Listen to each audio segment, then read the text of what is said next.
का माशाल्लाह अच्छी लग रही हैं बहुत आप।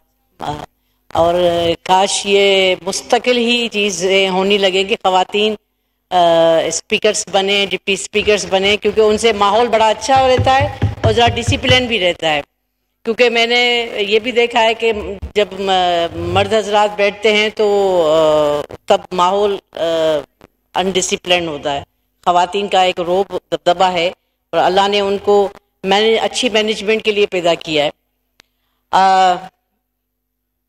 मेरे ख्याल में अबू बकर साहब ने जो बात कही थी शाह अल्लाह दिता वाली, मैं इसमें एक पॉइंट ऑफ ऑर्डर पे एक इंक्लूड करना चाहूँगी कि मैं गई थी अपनी वहाँ इमाम बारगाह है, वहाँ पे विज़िट करने के लिए, ऐसी हाज़िरी के लिए। तो मैंने देखा कि शाह अल्लाह दिता के अंदर बहुत सी घर बन रहे थे। बहुत किसी दौर में वो 6 लाख का था, अभी वो 25 लाख का हो गया, अभी पूछा तो 50 लाख का हो रहा है वहाँ पे। क्योंकि मैं क्लाइमेट स्टैंडिंग कमेटी की मेंबर भी हूँ, तो मैंने देखा कि पूरा जंगल, हाँ चेयरमैन, बहुत शुक्रिया आपका, लेकिन मेंबर बनकर चेयरमैन बनी ना, तो चेयरपर्सन साहबा के जितना वहाँ पे जंगल था वो सारा काट दिया गया है। वहाँ को सारे जंगल को काट कर उनको फर्श बना दिया गया है और वहाँ पे वहाँ पर हाउसिंग स्कीम्स बन रही हैं। ये बहुत बड़ी ज्यादती है इस्लामाबाद के साथ। मैं जब 85 में बीबी के 86 में बीबी के साथ यहाँ आई थी तो ये इस्लामाबाद कुछ और था, अब इस्लामाबाद कुछ और है। इस्लामाबाद के ऊपर आप किस चीज़ का प्रेशर लगाना चाहते हैं कि यहाँ पे बंदा चलने के काबिल नहीं है। शाम के टाइम पर 5 बजे आप देखेंगे कि पूरा इलाका इस्लामाबाद आपकी गाड़ी चलने के लिए आपको जगह नहीं मिल रहेगी। मैंने सीडीए के चेयरमैन से कहा था कि आप इतनी लोगों को एनओसी दे रहे हैं यहाँ पर, तो आप उनसे इंफ्रास्ट्रक्चर में ये भी देखें क्या इतने रोड हैं यहाँ पर जो इस्लामाबाद की इतनी हजारों की तादाद में फ्लैट्स में जो लोग आके बैठेंगे उनको बैठने की कोई जगह मिलेगी, उनको रास्ते में चलने के लिए कोई पाथ मिलेगा? नहीं मिलेगा।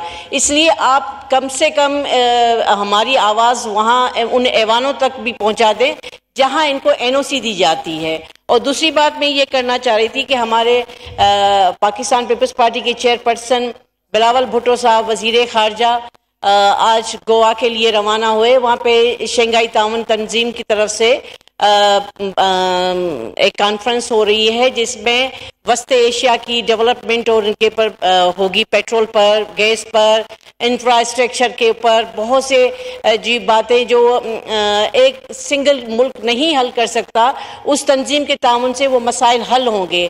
लेकिन बड़े अफसोस की बात है कि ना अहल किस्म के लोग जिन्हें असेंबलियों ने नाअहल कर दिया, जिन्होंने असेंबलियों की अहमियत ही नहीं दी, जो वो कहते थे कि यहाँ हम असेंबली में आना नहीं चाहते, वो लोग बगैर किसी सोचे समझे हमारे इस वज़ीर ख़ारजा के जाने के ऊपर जो बेतुकी तनकीद कर रहे हैं, अजीब किस्म के लैंग्वेज इस्तेमाल सुबह से शुरू हो गए। उनको शायद सारी रात नींद नहीं आई।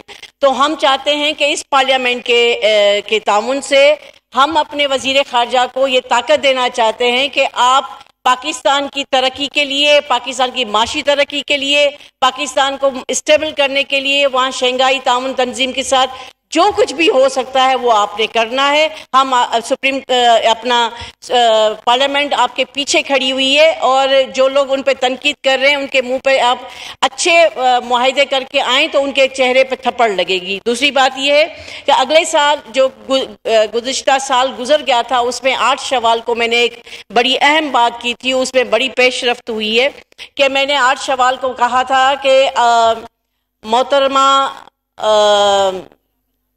फातिमा बिनते मोहम्मद बीबी सैयदा फातिमा ज़ोहरा के जो शहादत के बाद उनका जो मकबरा बना था जिसमें 4 इमाम मदफून थे, हज़रत हमज़ा का अलैहिस्सलाम का जो जंग अहद में शहीद हो गए थे, उनका मकबरा बना हुआ था जिन्हें 1925 में जो है मिसमार किया गया था। अभी मैंने सुना है कि ईरान और सऊदी अरब का आपस में दोस्ती हो रही है और उन्होंने शायद ये बात भी जो हमारी यहाँ से निकली थी, चारों सूबाई असेंबलियों ने ये बात पास की थी, तो वहाँ पे मज़ारात की तामीर के लिए कोई रास्ता निकल आया है।